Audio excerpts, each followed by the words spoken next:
So Francis's joy was not based on external events, right? It was cold, it was snowy, it was rainy, he was kicked out of the friary, nowhere to go, and he still had perfect joy. To be peaceful in that experience, right? You know, people are seeking happiness, but happiness can be deceiving. It comes and it goes, and you can't really cling to it, whereas joy, I feel, is something much deeper. Happiness comes from things, right? If I get the car I want, if I get the pair of sandals I want, if I, whatever, that's happiness. But joy, right, comes from the presence of God in my life. And that can never be taken away.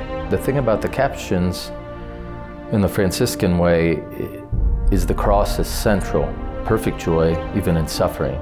You have to do what St. Paul did, weep with those who weep and rejoice with those who rejoice. One of the doctors had outright said less than 3 years to live. Brother Jude came around and he did give me joy. He prayed with me. He showed me the Eucharist. He showed me the relic of Christ. He's a good man, and I loved seeing him.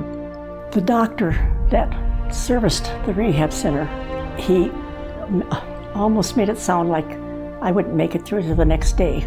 And Father Frank, of course, was very happy to come. I just can't even tell you. He sat there, he held my hand, he blessed me, he heard my confession, he encouraged me, made the whole difference in all the world. You can see it in the face of those that feel like they have to do something, obligated to do something, versus those that volunteer and love to do it. And I tell you what, each and every one of these men that come, it's always a volunteer thing. Franciscan joy to me would be primarily the understanding of the Lord's grace and the gratitude that comes at us from our Capuchin vocation. Spiritual joy that comes from the recognition of the power of our sacraments, the power of penance, the power of the Eucharist.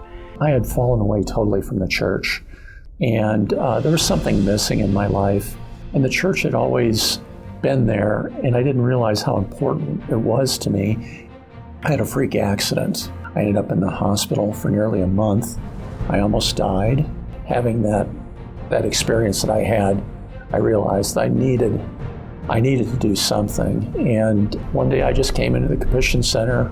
I met a very delightful priest by the name of Father Vittorio Boreas. He really changed my life. He brought me back to the church and got me to the point where I felt comfortable going to my son's ordination as a priest. You know, I remember one of our pillars of the parish, who was a wonderful man.